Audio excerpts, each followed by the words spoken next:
Henri, donc vous êtes assureur spécialisé dans la plaisance. Que la plaisance. Oui. Je ne sais que assurer les petits et les grands bateaux. C'est mon métier depuis presque 20 ans aujourd'hui. Et donc vous vous intéressez pas du tout aux voitures, Je serais aux très embarrassé. habitations, vous vous occupez. Je serais très embarrassé si vous me demandez d'assurer votre auto ou votre habitation.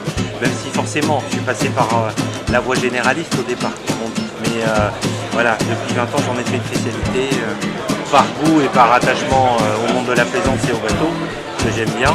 Et alors qu'est-ce qu'il y a de spécifique dans l'assurance bateau?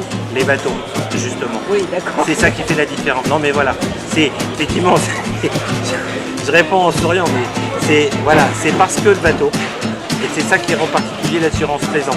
Parce qu'un bateau, c'est pas une automobile, c'est pas une maison, c'est pas aussi calibré, aussi.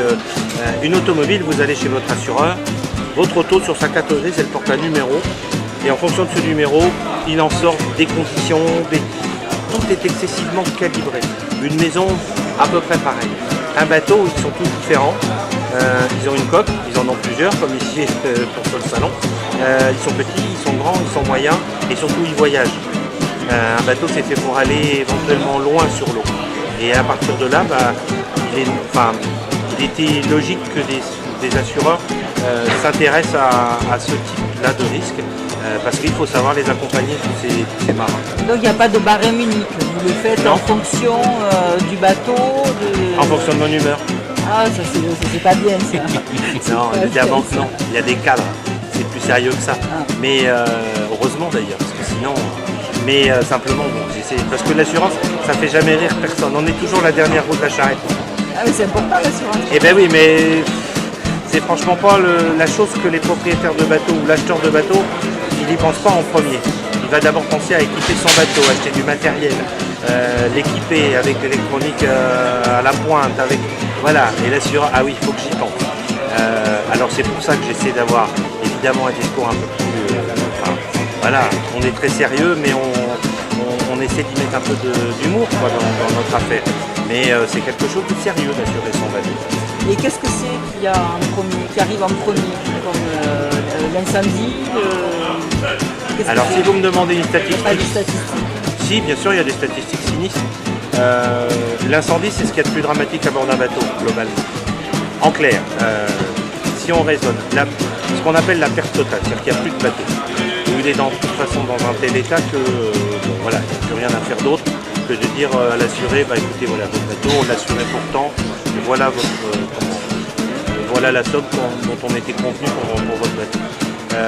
Mais en termes de sinistralité, le plus récurrent c'est les petits bobos au port, c'est on se rentre dedans, ou en sortant du port, ou en sortant de sa place de port simplement, on recule maladroitement, le bateau n'est pas manœuvrant, on va érafler le copain, on rentre. Bon. Après, il y a effectivement, quand on ramène ça à l'incendie, un incendie, on sait qu'un incendie qui se déclare à bord d'un bateau, dans 95% des cas, ça sera une perte totale. L'incendie est excessivement compliqué à maîtriser à bord d'un bateau. Et qu'est-ce qu'il y a d'autre à part l'incendie? Bon, après, alors, mais je vous rassure, c'est pas, je vous rassure, c'est pas ce qu'on voit le plus souvent. Ah, heureusement. Non, après, c'est dans l'ordre d'apparition à l'écran, c'est ça que vous voulez. Bon, le dématage, bon voilà, ça c'est des choses qui arrivent. Le vol, la place matérielle. Oui, il y a des gens qui aiment bien aller prendre du matériel à bord des autres bateaux. D'accord. Parce qu'il y a éventuellement une valeur marchande. Et donc vous êtes nombreux en termes d'assureurs sur la France. D'assureurs, alors il y a les assureurs et il y a les courtiers dont je fais partie. Moi je suis un courtier, un mandataire exclusif d'assureurs qui développe son propre contrat, mais globalement aujourd'hui sur le marché français, on est 5-6 spécialisés voilà, qui affichent cette spécialité. D'accord. Et qui chacun s'adosse ou s'assure, ou propose des produits d'assurance auprès de grandes compagnies que vous connaissez tous, avec chacune leurs particularités, leurs exigences, leur capacité ou non d'aller assurer des bateaux sur certains types de marchés.